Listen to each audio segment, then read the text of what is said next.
Hello, hello, hey, sweet people. How are you? It is Foster from Inglês no Rádio. And here he is here with me, Alexia. I'm here with Alexia.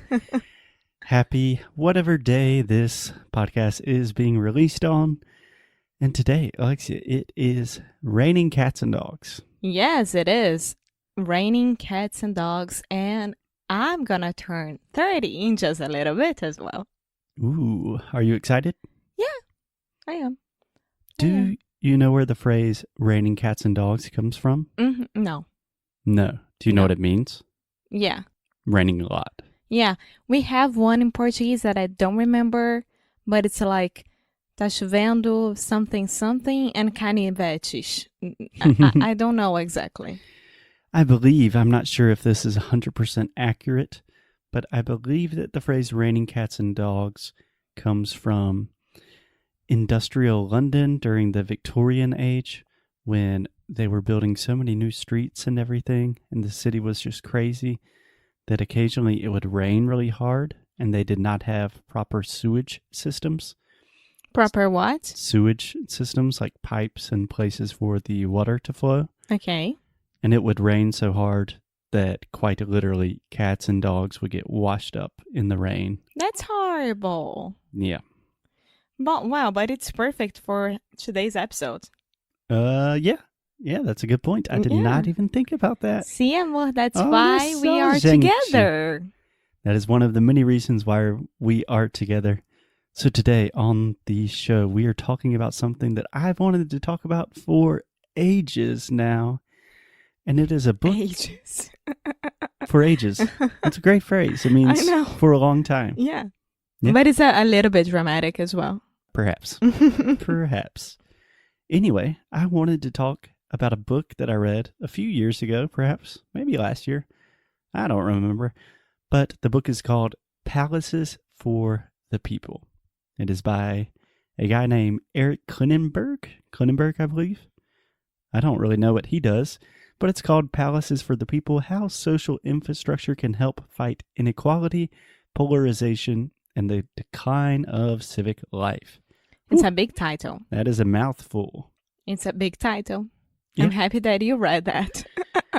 Yeah. So, Alexia, do you know anything about this book? I know I've talked a lot about it, but most of the time it's kind of one of those things that I'm talking about and no one's listening. It happens a lot. I imagine that you've already talked a lot about it. Yeah, you could say you have talked a lot about it already. So you've already talked about it a lot. Mm-hmm. Yeah, but not specific like, oh, this is from Palace of the People. Maybe it was in the middle of a conversation that you were talking about, but I don't remember specific. Yeah, so this book is about social infrastructure, which essentially is referring to services, building structures that support and improve the quality of life in a place. But when we're talking about social infrastructure, it's things that make life better for people, but it doesn't necessarily help the economy. Okay. So... It sounds so boring, but I promise it's not. So like what? For example, libraries, public libraries. That is one of the main things that he talks about in the book, and that's why we're talking about it today, because we visited my public library in Spartanburg, South Carolina yesterday. Yes, we did. It's amazing. Yeah, we'll talk about that in just a second, but other examples would be public parks, nature. Public museums. Museums, transportation, public sports, things like that. Public sports? Yeah, sports groups, sports teams, like soccer fields. Ah, okay. A place for you to play. Yeah, sure. Okay. Yeah, it's just things. Public gym. Things that make life better, but don't really make money. Or just like those things that exist in Rio for seniors in the plazas and all those. How do you say that? It's just like a recreational park for seniors. I don't know. It's a place for old people to stretch their legs a little bit. Okay. Okay, so Alexia, the phrase palaces for the people, This originally comes from Andrew Carnegie, do you know who Andrew Carnegie is? No idea. No idea. Oh boy.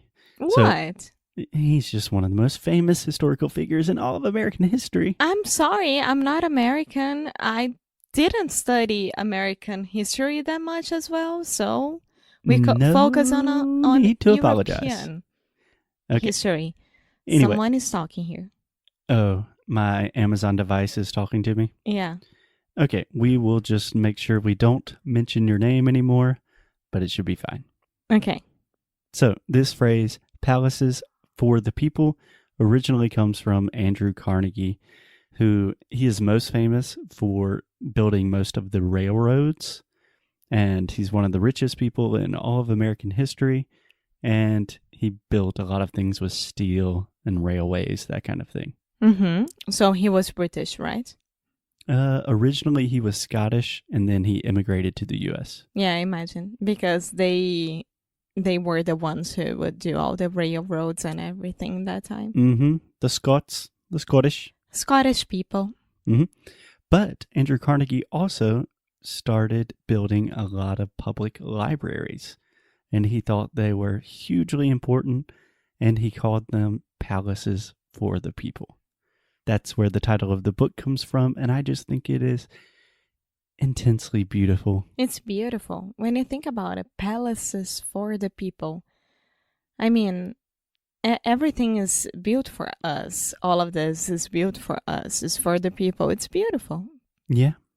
So that's where I wanted to start today. Alexia is talking about public libraries because honestly, I think it's something super, super important for society in general, and it's something that we take for granted, which means we don't appreciate it enough. That's very true.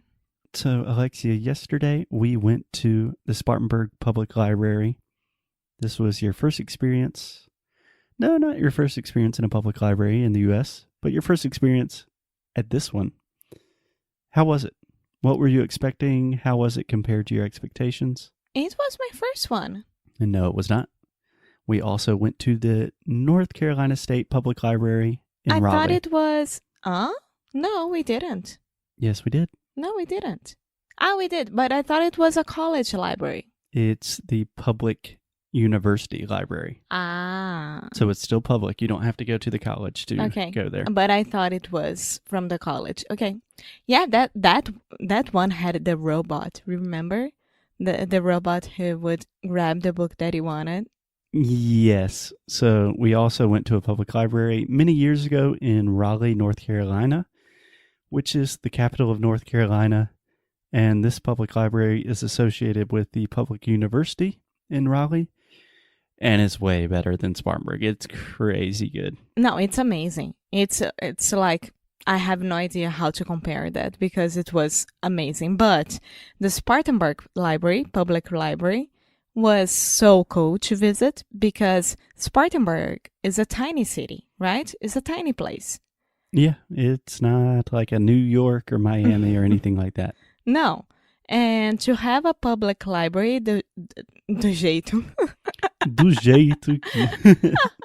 The way that it is, it's amazing. It's a beautiful building, open windows, like it's really bright, and with an amazing collection of books as well, and magazines and biographies and DVDs, audiobooks. Yes, that's e-books. the part that Foster loves, and you can tell them. Yeah, so just imagine this. You can go to a free library. It's totally free, and you can check out as many books, movies, audiobooks, ebooks, magazines, whatever you could possibly be interested in. For free, you can check out up to 50 books, I believe, at one time. And when you check out a book, you can keep it for a month. Totally for free. It's the coolest thing in the world. It truly is a palace for the people, don't you think? I do think. And I don't know why people don't do that much. Like, instead of buying a new book, you can check out on your public library and see if they have it. And if they do, you rent it and you read it and then you turn it back for another person. Yeah. Turn it back in. Turn it back in. And if you have a lot of books in your shelf or on your shelf. Either one, honestly. In your shelf that you don't read anymore and it's staying there for more than a year or something like that, go donate to your public library. Yeah, I was talking to you yesterday about, I hear so many people, especially with English, like, hey, I wish I could do this, but I don't have the resources or the money or anything. Well, with public libraries, you have all of the knowledge that you could ever want in books. That's how people used to learn back in the day. Maybe you have to pay a small tax, but either way is much better than paying for a new book and you can do whatever and whenever. But at public libraries, you don't have to pay anything unless you are late. Then you have to pay a lot. Yeah.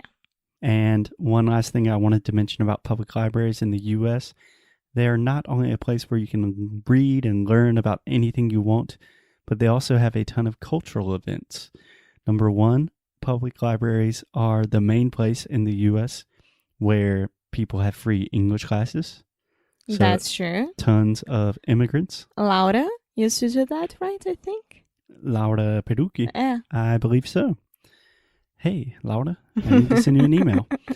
And we even saw yesterday in the Spartanburg County Public Library, they're having an event about how to start a podcast. That's very cool, and we are attending to this event. Imagine that. There are going to be some small podcasters in Spartanburg, and then out of nowhere, the most famous English teaching podcasters in all of Brazil are going to show up and say, we have no idea what we're doing, ever. So maybe we can learn something too. Yeah, it's going to be cool. So next episode, we are going to continue talking about these palaces of the people. Yes, other palaces like parks, transportation, schools, just things that are good in general. But until then, if you're in the U.S., visit your local American public library. And if you're in another country, most countries have public libraries. Go to your public library, people. Okay, so I'll see you on the next episode. Okay, see you tomorrow. Bye-bye. Bye.